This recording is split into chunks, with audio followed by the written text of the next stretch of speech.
While we wait to get started here for just a little bit, this is our final session on who is this guy named Jesus. It's designed to really get an exciting look at who Jesus was.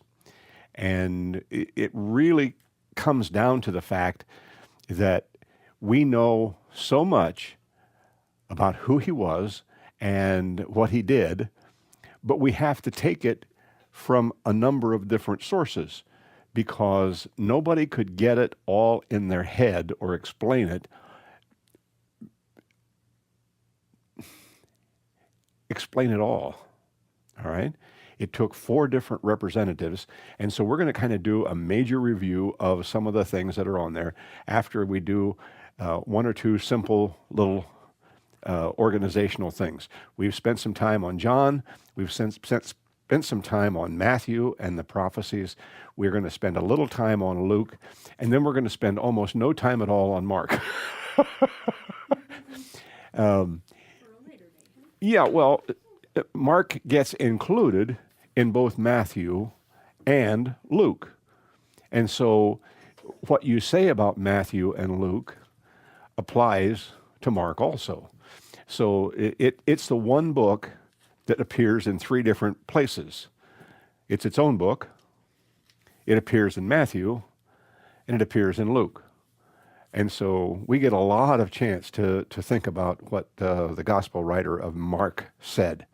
And we've looked at the Q document, which is the other old original document of the teachings of Jesus. All right, and so you've got that in your booklet, and you'll have that as your resource. And thank you for the drawing last week. It was wonderful.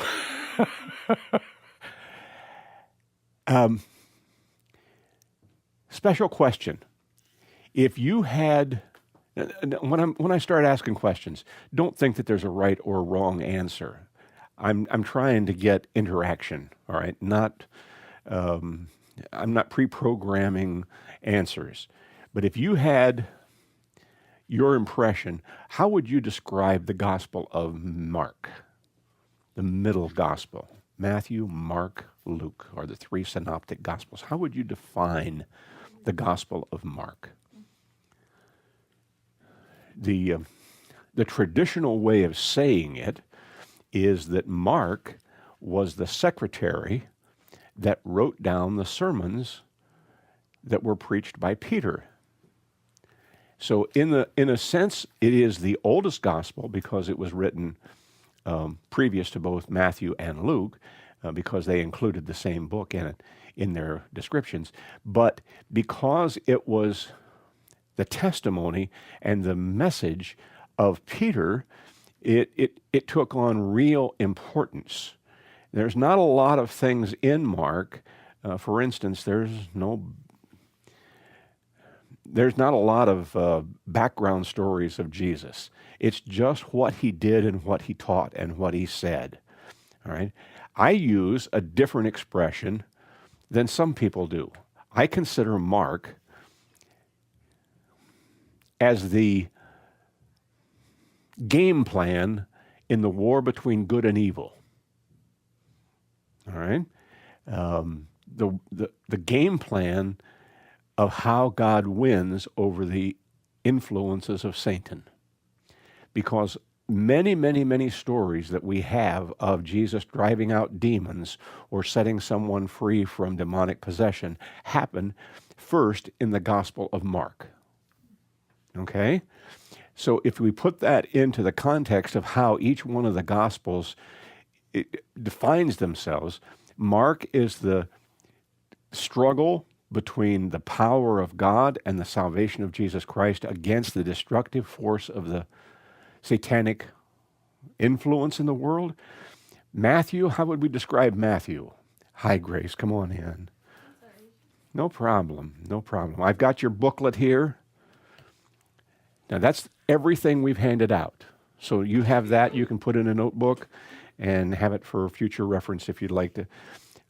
I keep thinking you might want to teach a Bible study class sometime or lead a youth program or something, so you might have those available, okay? Mark is the definition of the fight, the war between good and evil, Jesus versus satanic influence. If you were going to describe what happens in Matthew, how would you describe it? We just finished that up at the last session, right at the very end of the last session. Matthew is the description of how Jesus fulfilled all the prophecies. Okay? It is the Jewish gospel, if you want to put it in that sense. Jesus comes out of the Jewish tradition.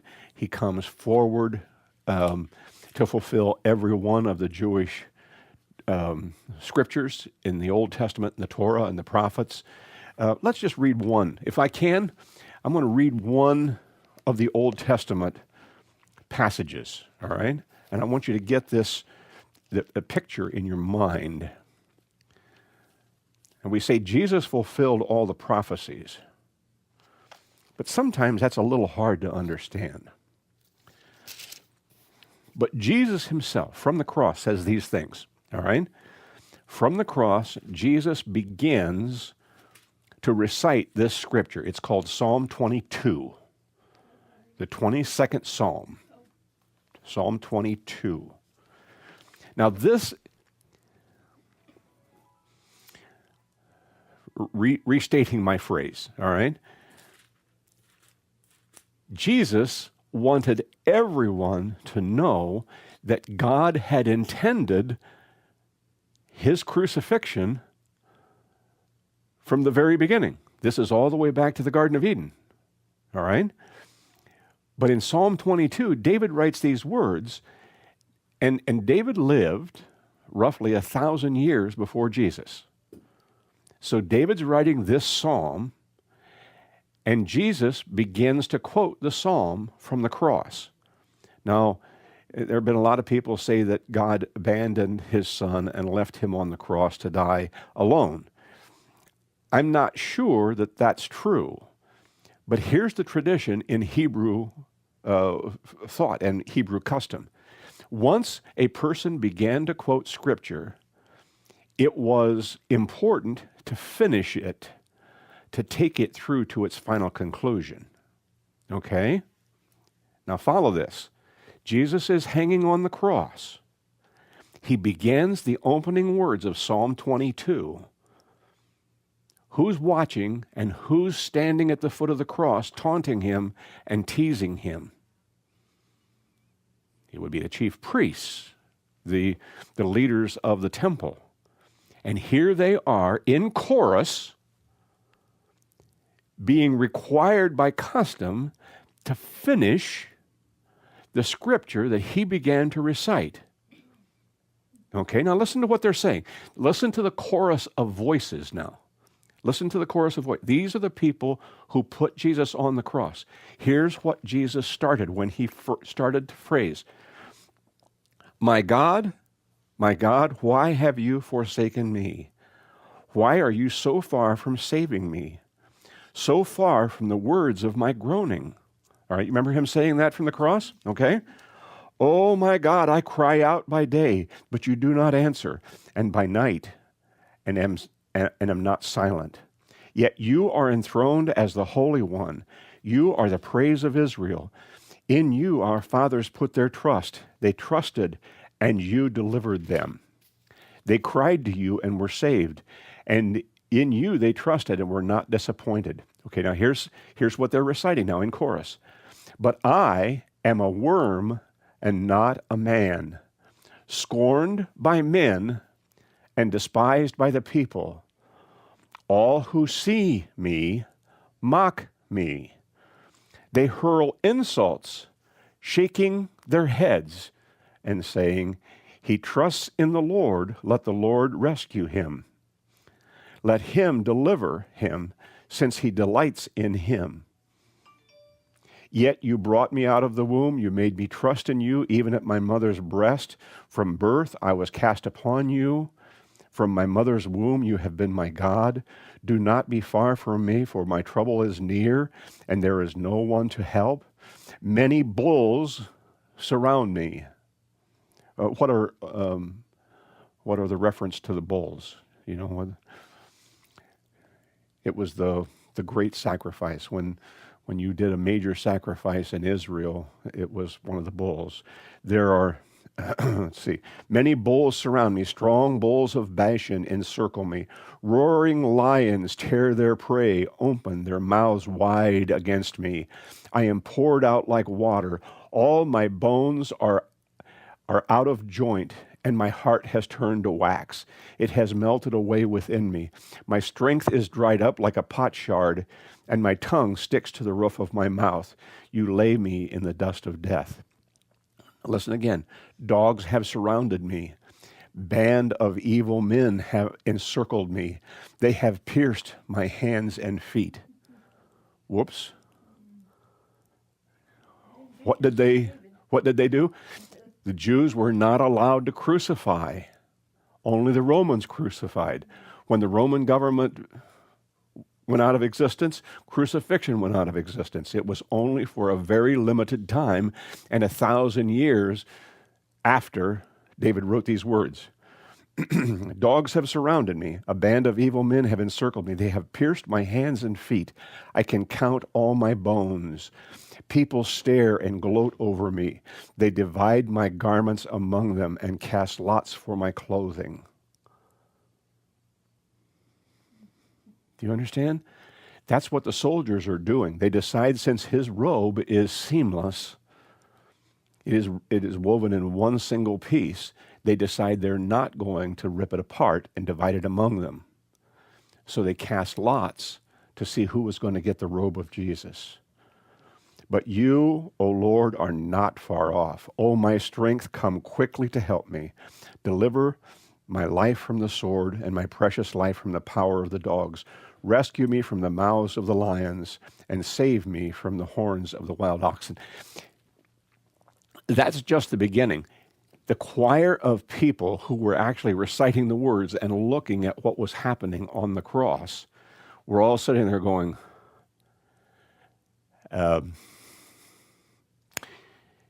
yeah, that an amazing coincidence, isn't it? An amazing coincidence. No, not really. God had this thing planned. And so when Matthew is talking about all of the prophecies that are fulfilled, what's the other thing that Matthew does? Where's his special source? Who does he get his information from? Okay? It's the story of Jesus' father. The story of Joseph. If you wanted to look at the Christmas story when in a dream, God directs the family to escape to Egypt to evade Herod and the army that's coming to kill all the babies. What book are you going to look at? Where are you going to look it up? You're going to look in Matthew. Anything that has to do with Joseph, he wants to put Mary away quietly. Who's going to share with him that it's okay? Mary's on a mission. She's been given this by God. You're going to look in Matthew. The story of the wise men coming to see Jesus comes from Matthew. The story of him being sent to Egypt and returning comes from Matthew. Okay? And so Matthew has many, many interesting things about it, and he has this very special source. All right, now that kind of gives you a refresher on what Matthew is doing. Matthew also has one of the most interesting trilogy of parables. I love the 24th, 25th, 26th chapter of Matthew because one of the reasons Jesus came was to bring salvation and grace. But when he comes a second time, what is he going to be bringing with him instead of grace and salvation and forgiveness? There are three parables. One is called the parable of the 10 virgins, the parable of the talents, and the parable of the sheep and goats. It's called a trilogy. You remember what all those parables mean? There are 5 virgins who are wise, and there are 5 virgins who are foolish. All right? One have prepared for the wedding feast by having plenty of oil for their lamps. So when the bridegroom comes, they can go straight in. What happens to the 5 who were foolish and did not have enough oil when he was delayed and didn't come right away? So what happened to them? Well, they had to go out and buy oil so they'd have enough light. Okay, why is that important? In the Jewish tradition, the young ladies of the household were responsible to keep the lamps lighted through the night. It was not an unusual custom. It was an everyday custom. The boys had their responsibilities, and it certainly was true, but in every household, the young ladies had to make sure that the little lamps, they were little, it was like a saucer, and it had just a little pour spout on the end of it, on one side. And they would lay a cotton or a linen wick up into that notch on the spout of it. And the oil in the bottom, it would look like a liquid candle. And the lamp, if you wanted to turn the light up a little bit, you'd pull the wick up on that spout just a little higher. Or if you wanted to turn it down so that it would burn very slowly, you would pull the wick down so that very little of it stuck out of the liquid oil. And you could turn the lights up and down, not by using a rheostat switch on the wall, but by pulling the wick up and down on that little spout. And every young lady growing up in Israel knew that she had to have enough oil so that in the morning, when it was time to light the cooking fires, they had a lamp that was still burning that they could go and they could light the cooking fires with and begin their morning routine. So they had a night light all through the night. So when the 5 foolish virgins, they had really let down their family responsibility. They hadn't done what they were supposed to do. And so when they finally went out and got some more oil, and they came for the wedding celebration, what had happened to the door? The door was closed, and they couldn't get in. Now, if you had to say that, would you be happy or sad to be on the outside of the door? Man, the happy stuff was going on inside, okay? And so there was this great sadness that they had missed out. And the parable of the talents is a similar parable. It happens immediately following. And the man who owns the household is going on holiday, and so he gives one of his servants 5 talents, he gives one of his servants 2 talents, and he gives one of his servants 1 talent. And he comes back at some later time, and he calls the servants in to give an accounting of what they did. And the first one comes in and said, I knew you wanted me to use this thing wisely. I took your 5 talents. I've added 5 talents to it. And here's everything that is coming to you. And the master said, well done, good and faithful servant. Come and join with me in my rest. Okay? And the second servant comes in. He says, you gave me 2 talents. I've doubled that. Here's your 4 talents. Thank you for giving me a chance to serve for you. And he said, well done, good and faithful servant. You've been come and dwell with me. All right?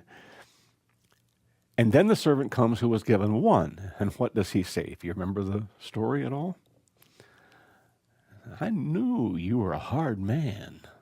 And I knew you were going to be very demanding. I was afraid I might lose it, so I went out and buried it. And the story is told, thou wicked and slothful servant, you failed me. You didn't even put it in the bank at interest. And so he threw him into the outer darkness where there was weeping and gnashing of teeth. And the third parable of the set is the parable of the sheep and goats. And when the Lord comes, he divides the entire world into 2 groups. On his right hand, they are the sheep. On the left hand are the goats. And he says to the sheep, you've done very well. You have taken very good care of things. When I was sick, you looked after me. When I was naked, you clothed me. When I was a stranger, you looked after me and protected me. When I was in prison, you cared about me and came and visited me. You did well. And they said, we never even saw you. When could that have happened? And Jesus said, if you did it to the least of these, my brothers, you did it unto me. So now you can come in and be with me for eternity. But he turns to the goats and he said, you didn't do what I asked you to do. And when I was sick, you just ignored me. When I was a stranger, you left me on the street. When I was in prison, you neglected me. And now you don't get to come in and be with me. The three parables, because in Hebrew thought, if you said the same thing 3 times, it was something that God himself would not even change. And if you're faithful and you're obedient, you're blessed. If you're not faithful and you're not obedient, you're left out. You no longer have fellowship with Jesus Christ. And so in Matthew, you have the judgment of the coming Messiah. Okay? It's a very important concept in Jewish tradition. And in Matthew specifically, Jesus tells 3 parables, one right after the other, no breaks in between. Boom, boom, boom, 3 times over. Now this is what God is going to do. So in the coming of Jesus Christ, in the second coming, Matthew says he's going to bring judgment. Now I've got to just stop for a second and say, does Jesus show us any other time when he was the judge, the one who holds everyone accountable? There's one other story. And Jesus, on the last week of his life, is walking toward Jerusalem. And it's early in the morning, and he walks past a fig tree. And he goes to the fig tree to find some fruit to satisfy his hunger. And the fig tree is empty. So what does Jesus do to the fig tree? You remember? He places a curse on the fig tree. Why would Jesus curse a fig tree? That sounds like something strange. For a loving, forgiving Savior, why would he curse a tree? But it wasn't the time for fruit. It was the time for flowers. It was the time for blossoms. I heard that wasn't even happening. It wasn't. It was just leaves. The only element of human or of our natural world that did not obey the command of Jesus was the fig tree. Did the water become wine? As impossible as that seems, yes, it became wine. Did the wind and the waves suddenly stop thrashing? There are rules in science that say if you have kinetic energy, it can't just simply disappear. And a wave, if you've been, how many have been at the ocean, during the hurricane and the waves are like 5 feet high and you go running into them and the wave hits you and it knocks you backwards and flips you off your feet because it has kinetic energy. All right? And so as the wave comes up on the beach, it lunges up on the sand and you hear this pounding, roaring sound of the waves hitting the beach. That's because they're expending, they're using up all that kinetic energy. When you look at a storm with high waves and very high winds and all of a sudden being stilled, that is against every law of physics. It can't happen. All right? But even the law of physics obeyed him. Be still. And they just laid down. When it came to ordering 153 fish into the nets, right up in the nets. When it came to, they needed to pay their taxes. And so Jesus says to Peter, go throw your fish hook in the lake, and that'll be enough. And so Peter puts his fish hook in the lake and pulls out a fish, and what's in the fish's mouth?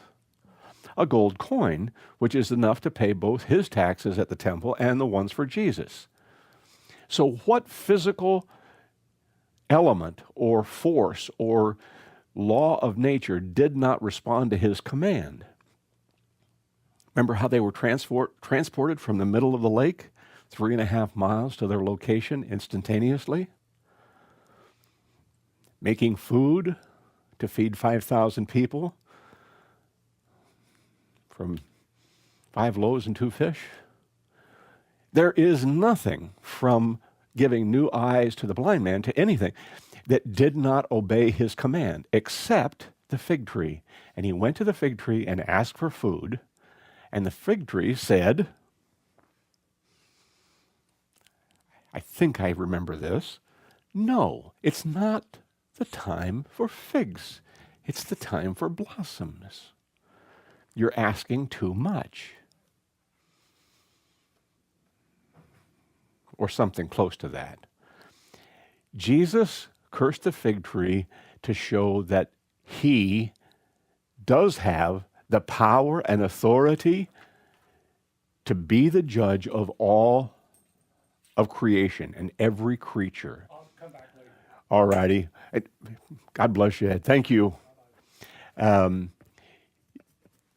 so he's going to be the judge of all peoples. All right? And he shows it not against a person. It's not a human being. But he used that one tree as a symbol of the fact that this is who I am, and this is what I'm going to do for those who disobey. All right? And that is sort of, and what happened the next day when the disciples came by and saw where the fig tree was standing? It was down. It was dead all the way to the roots. It was gone. So, Matthew has some very unique characteristics about the Jewish traditions. Mark is the struggle between good and evil. Satan has his impact. It's always destructive. It is always to hurt and destroy and to cause pain and sorrow and grief. And Jesus is there to overcome all those things and to put God's authority back in place. Okay? What happens when we get to Luke? What is Luke going to tell us? What is the special section of Luke? Of course, Luke goes to Ephesus and talks with a very elderly lady. Who does he come? Who does he talk to? Mary, the mother of Jesus. And the story of Luke is the story of Jesus as a boy told by his mother. And so if you're going to look for the shepherds, you're going to look for Jesus in the temple, you're going to look in the Gospel of Luke, because the story of Jesus as he's growing up, told by his mother, is the resource that Luke gives us. Okay? It is also, because Luke is a physician and a lawyer, it is a very tightly researched book. When people have, I guess I would say it this way, when people tried to say that the Bible was filled with error and mistakes, they take the book of Luke, because it's not written by one of the disciples of Jesus, and they go to Israel and they try and find inconsistencies between what the book of Luke says and what actually happens in the area during Jesus' life. They have found that Luke had an absolutely impeccable record of telling the story accurately. So when he gives details of a certain place, he is so accurate that it's just incredible, because he did his research very, very well. What is also one of the other teachings of Luke If you were going to look for, oh, I don't know, let's just say the story of the Good Samaritan, where might you look? Remember now who the good guys are and who the bad guys are in Luke. Remember? Matthew says, blessed are the poor in spirit. How does Luke say the same thing? Blessed are the poor, and cursed are the rich. Okay? So if you're going to tell the story of the Good Samaritan, who's the good guy and who's the bad guy? Well, the Samaritan is a poor man, basically, and he's an outcast man, and he's the enemy of the thing. And who are the bad guys in the story? The priest and the Levite. They are wealthy. They have the resources that could have easily helped the man who had become the victim, but they walked by on the other side without doing anything. You're only going to find that story in Luke. Why? Because when Luke tells the story, he's telling the story with at least the perspective of how the gospel was captured and understood by the larger world, the Gentile world, the Greek world, the Roman world. And the people who came massively swarming into the new church were those who were disenfranchised. They didn't have any hope. They didn't have any power. They were the ones who were the victims of society. They were slaves. They were captives. They were all kinds of people who were considered cursed by God. And now suddenly they realized that Jesus Christ came for them. And because they were the poor and the downtrodden, they came to Jesus and received his grace and peace in a powerful and wonderful way in the Gospel of Luke. There's a section in Luke. The prodigal son. Where do you find the story of the bad boy who went out and spent his wealth in riotous living only to come back and be forgiven, while the good older son, the faithful older son, the one who didn't spend his life that way, is being criticized because he was unforgiving to his brother? You're not going to find that in Matthew. You're going to find it in Luke. Okay? Because Luke wants people to understand that God looks out for the poor and the downtrodden, the sick, the humble, the weak. Where are you going to find the story of the rich man and Lazarus? Remember the story of rich man and Lazarus? I could put the picture of Jerusalem back up here, but I don't think we need to do that this morning. We have Jesus standing at the temple, teaching about what God's kingdom is like. And he said there was a rich man who lived in wonderful wealth. He had everything his heart could desire. But outside, at the gate, next to the street, there's a poor man who's diseased, and his body is so badly sick and covered with sores that the dogs would come along and lick his sores. And he would look at inside the gate and see the rich man and would long to have some of the crumbs off the rich man's table. But the rich man had no compassion for him at all. So now the time comes when the poor man, the sick man, dies. Remember what happens? We talked about what happens when the poor and the diseased are, every morning, there'd be a cart go through the city streets of Jerusalem. And there was a detail of people whose job it was is to find anyone who had died during the night and pick up their diseased corpses and put them on a cart. Ugh. And roll them. Remember how it went down the hill down toward the valley, then turn and go out. What was the name of that last gate down there in the bottom of the hill? The dung gate. And they go out a little farther out beyond the dung gate. And what's the valley where the dump is? Gehenna. The valley of Gehenna. And they take the cart with all the corpses on it, and they just take it to the edge of the thing, and they go, and all the bodies of the dead poor people would roll down into the dump where all the trash had been collecting. But at the same time, the rich man died, and they had a funeral. And all the mourners and all the things, they would take his body, beautifully prepared. Let's see if I can do this. I'm going to do it once, so be aware. Don't be shy.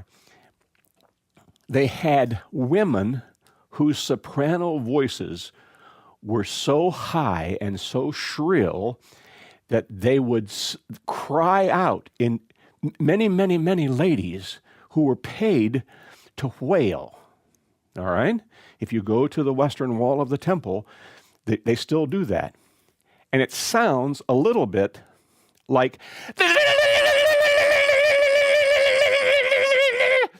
except in the soprano pitch. The trilling the tongue and the squealing at the highest pitch possible to tell about the brokenhearted. They were losing this wealthy man.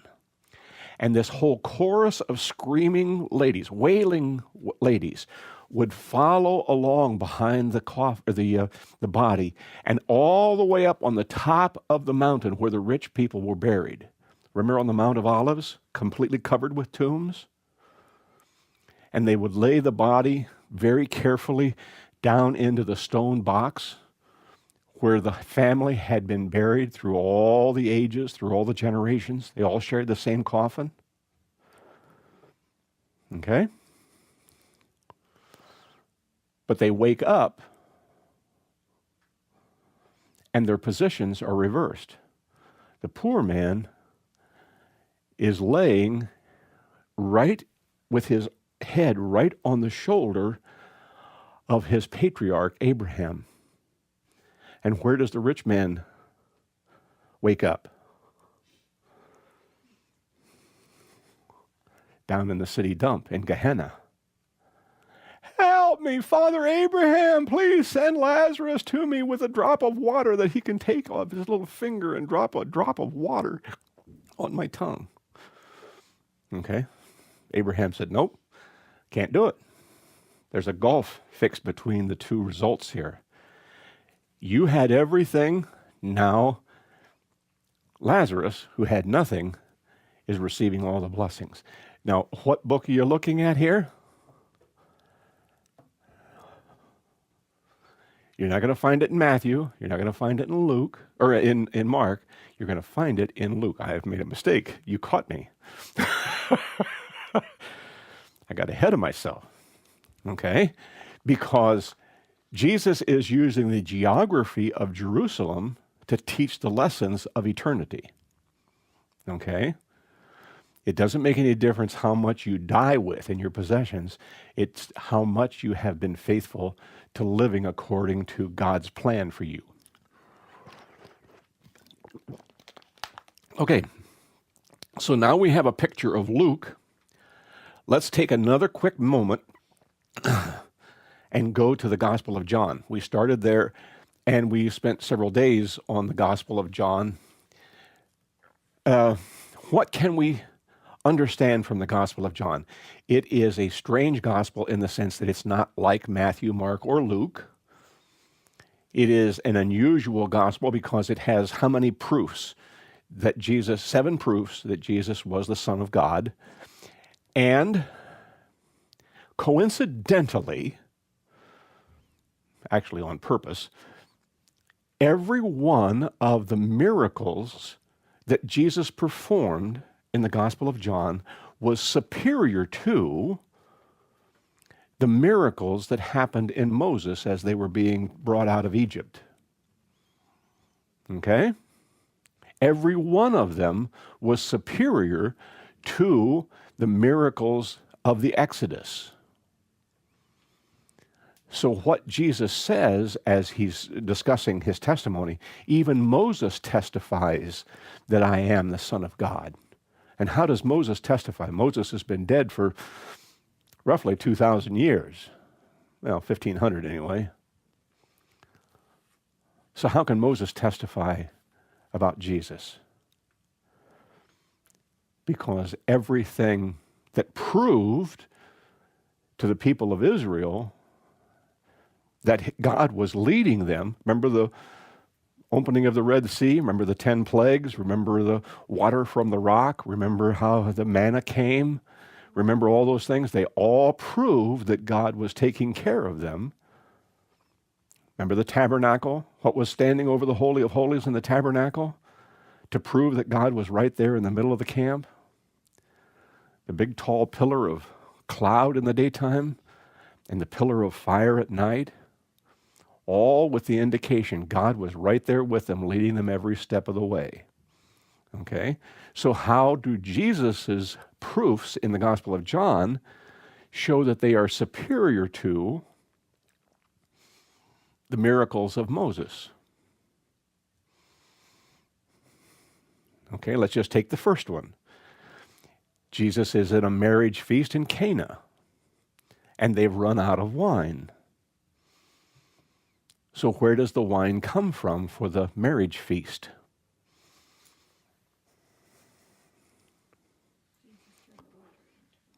But what was the water placed into?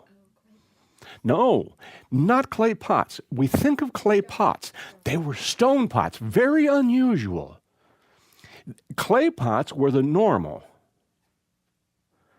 But clay pots could be washed cleaner because of their smooth ceramic surfaces, and they could be used for drinking water.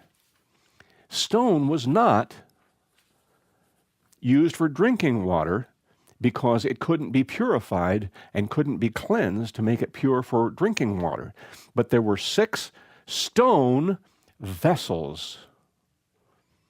And so when Jesus spoke, the water in the vessels, filled right to the level brim of the vessels, came out of the rock, the stone, as wine, where what happened in Moses' day, water came out of the rock, which is harder to see happen in a natural way.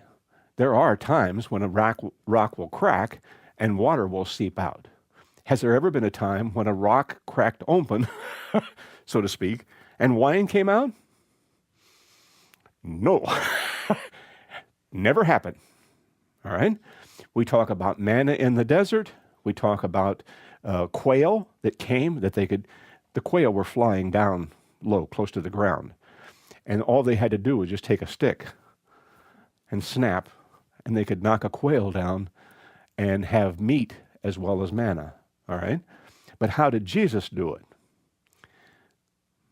He provided pre-cooked, pre-prepared bread and fish from nothing. Not just flying quail, from nothing, from just loaves and fish. All right? If you stop and you think about every single thing that Jesus did, whether it was being transported 3.5 miles to the place that they went, wouldn't it have been nice if God would have simply transported the people of Israel from one shoreline to the other and saved them all that walking? And then finally, the last plague of Egypt. I could go into more detail, but let's just talk about the last plague. What was the final plague of Egypt? The death angel.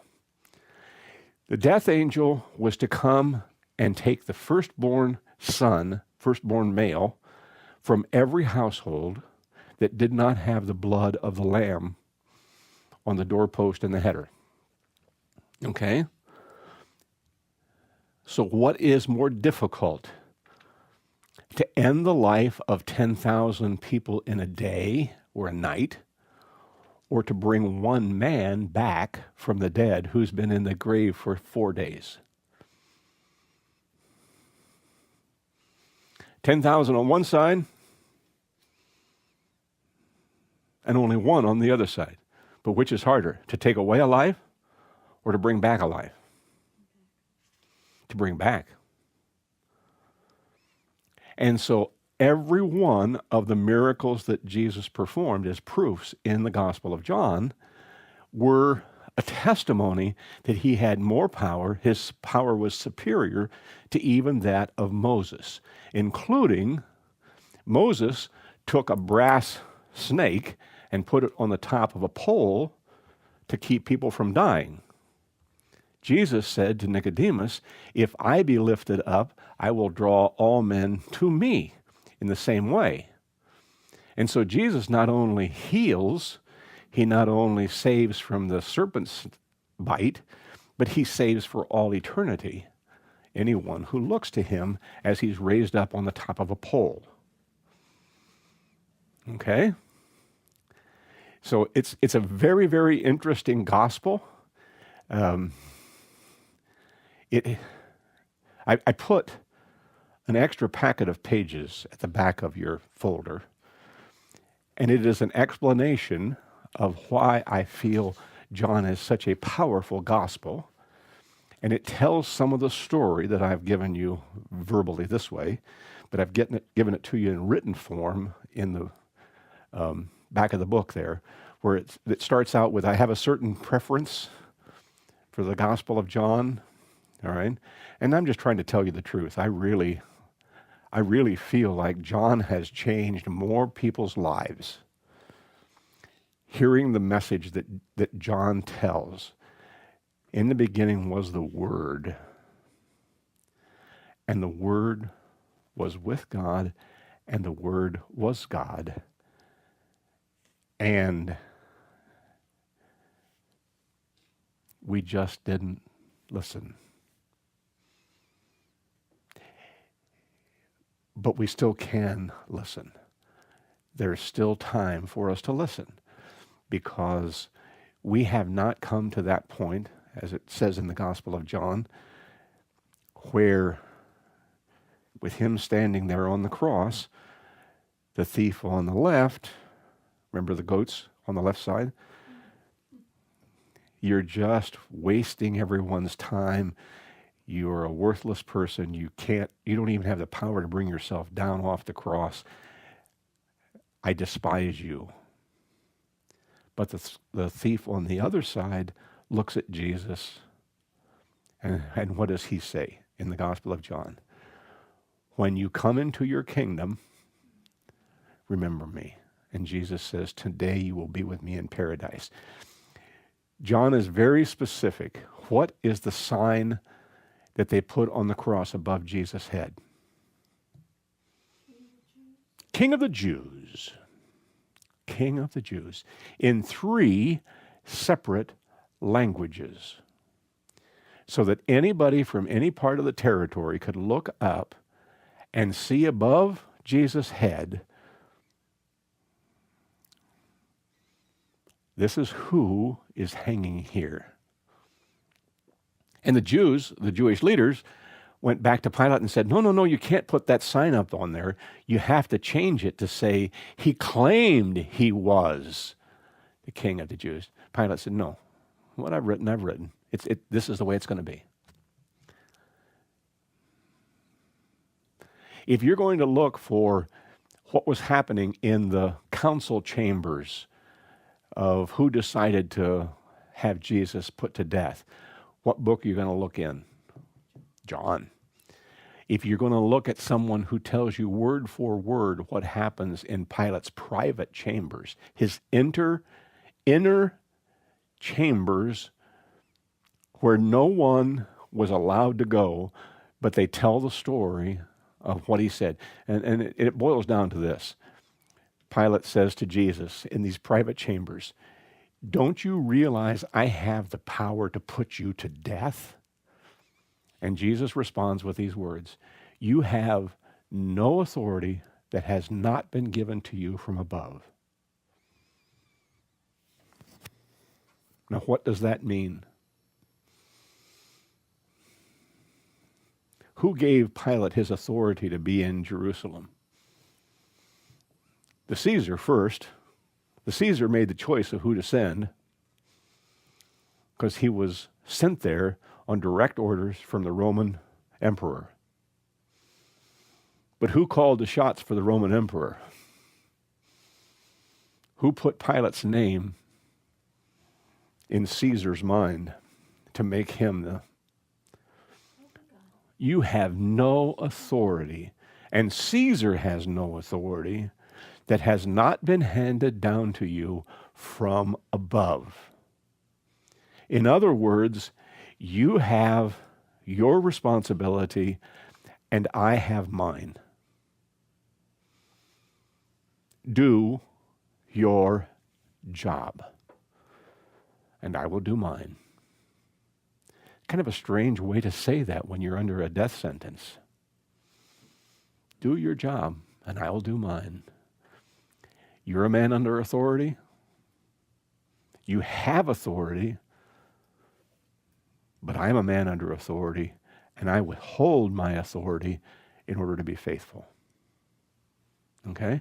The Gospel of John has this powerful, powerful impact. Now, I have to give you the other side of it. We can't come. This is the last 5 minutes, so I'm running down. So you have to listen fast. I have misled you. It happens once in a while.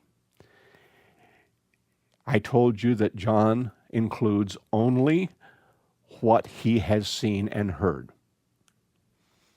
That is not completely true. There are 2 passages in John that do not have his name on them. Okay? And we're going to start with the one first. On Easter Sunday morning, Mary Magdalene goes to the tomb to put more spices and preparations on the body of Jesus. And she's going to go, but she doesn't know how she's going to get the tomb open so that she can put and there's soldiers there and there's seals on the tomb. And there's all kinds of things. But she's there to try and anoint the body of Jesus. Who does she see when she looks and sees that the tomb is open? Who does she see?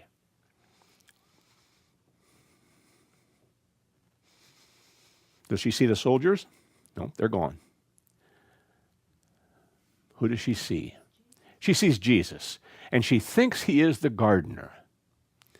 And she said, if you could just tell me where you have taken the body so that I can go and tend to him. All right? And Jesus speaks a simple word. He says, simply, Mary. And then his voice, by his voice alone, she recognizes that it is Jesus. Okay, where is the beloved disciple at that moment? You don't tell me that you've seen and heard everything and it's only your testimony, when suddenly now we realize there's just 2 people in the story, Mary Magdalene and Jesus. Where is John?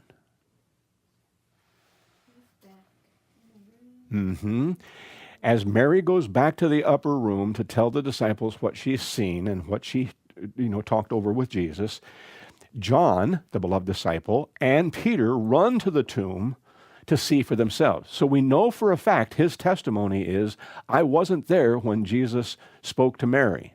I came to the tomb later. All right? But there's also one more story. And it happens in John, the 8th chapter. And if you remember what the 8th chapter of John is, it's the woman who was caught in adultery. All right? That is one of the strangest stories in all of Scripture because it doesn't appear in the same place in every version of the Old in the New Version, in every version of the text of the Gospel of John. It's almost like I take this page of testimony and I put it in my book here, but the next time I'm reading, Well, I'm reading over here, so I'll put it in here next time. It is the eyewitness testimony of Mary Magdalene.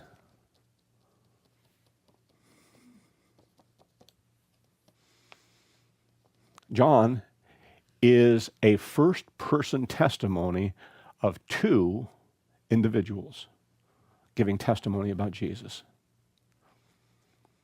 You can't do that with a story on Easter. It only can come in one spot. It has to always show up on the first thing on Easter Sunday morning. You know, chronologically, it would look really weird to have that story move around in the book. But Mary's testimony appears in various places. In fact, if you read the Gospel of John in the NIV, it'll have notations at the bottom that say this story is, we're not just sure what to do with this story. It's a very strange story. But it is the first person testimony of Mary Magdalene. All right? And so the Gospel of John now has two parallel first-person testimonies. We've only seen and heard what we tell you. Okay? Does that destroy his credibility? No.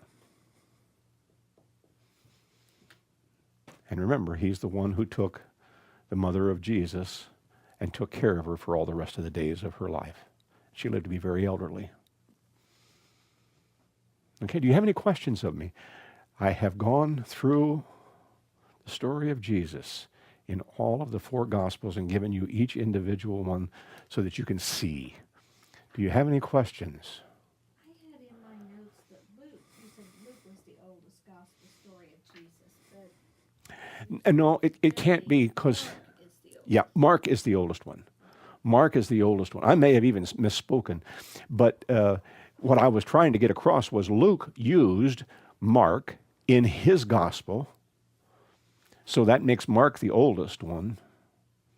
Luke came along probably the last one. If you want to know the truth about it, because it was written by a follower who was converted during the ministry of Paul, during the second missionary journey, it had to be researched and it had to come out later. So I would expect that the Gospel of Luke was probably the last one to be written, because he wrote into that the words of the Q document, the teachings of Jesus, and he includes the Gospel of Mark in his book.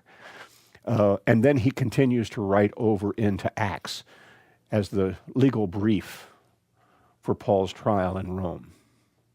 Okay? Any questions?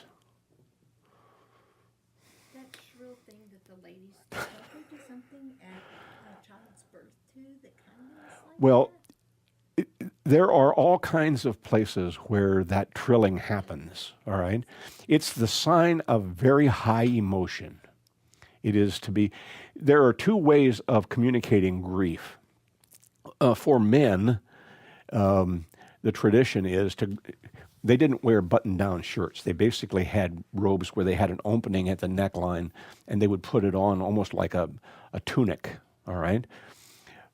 So there was no zipper, or there was no buttons or anything. It was all kind of in this one piece of fabric. And the idea was that your body was not to be exposed. It just was, it was wrong to expose your body. But at the point of grief, they would reach up here to the front neck opening of the robe and jerk it with all their might and tear it as hard as they could, as low as they possibly could, across their garment. It was a measure of how brokenhearted you were, that you broke all the rules to show how brokenhearted you are. And if you went to a Jewish funeral tomorrow, an observant Jew, they would pin a piece of cloth on your front of your coat or your jacket or your dress, and it would be hanging there. So when you felt that moment of grief, when you were just brokenhearted, you would take that piece of cloth and tear it. So even today, that is the way you show your heartbroken grief, your sorrow. Now, the reason that's important is because the only covering that ever covered Almighty God was the veil of the temple. Okay?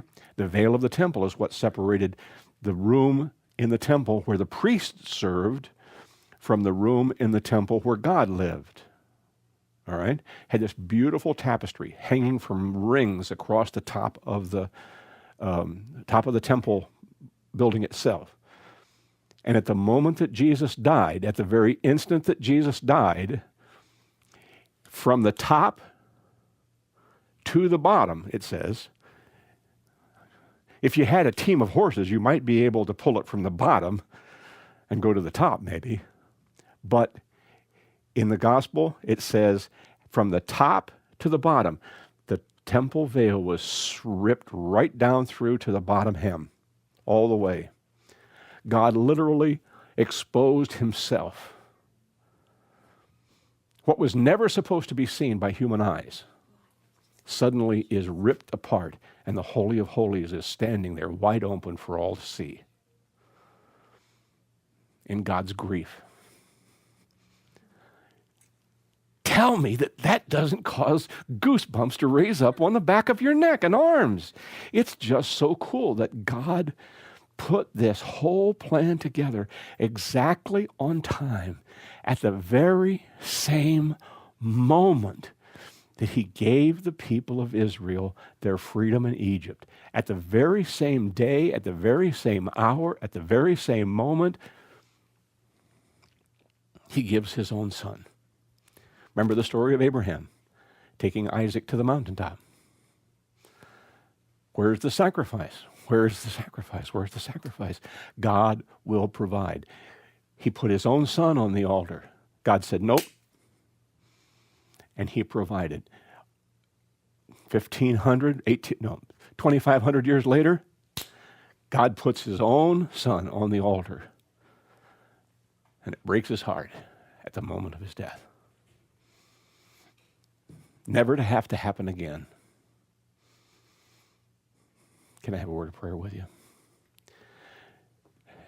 Jesus, your spirit has been in this room, and you have done your miraculous work. The words, the thoughts, the scriptures, the stories, the pictures, the reality of what took place has been burned down into the minds of everybody that's been in here. It's like a wood burning kit. You can't take away what's been burned into that image. And so we ask only for this at the moment when we need anything, when our hearts are questioning, when we're facing dilemmas, when we don't know what else to think or feel. We ask that your Spirit will lift up these images that we have spoken about, the images that became real for us during these days, and you'll bring them to the front of our consciousness and say, see, I prepared you for moments just like this. You have what you need. Just remember. Just remember. Lord, we ask that your Spirit will be very, very near, and that you would pour out your heart upon us again and again and again, so that we can see Jesus. Every place we focus our attention, we can see what he's doing and what he wants for us to do as well. And we'll give you the praise and the honor and the glory as we see the miracles flow. Amen.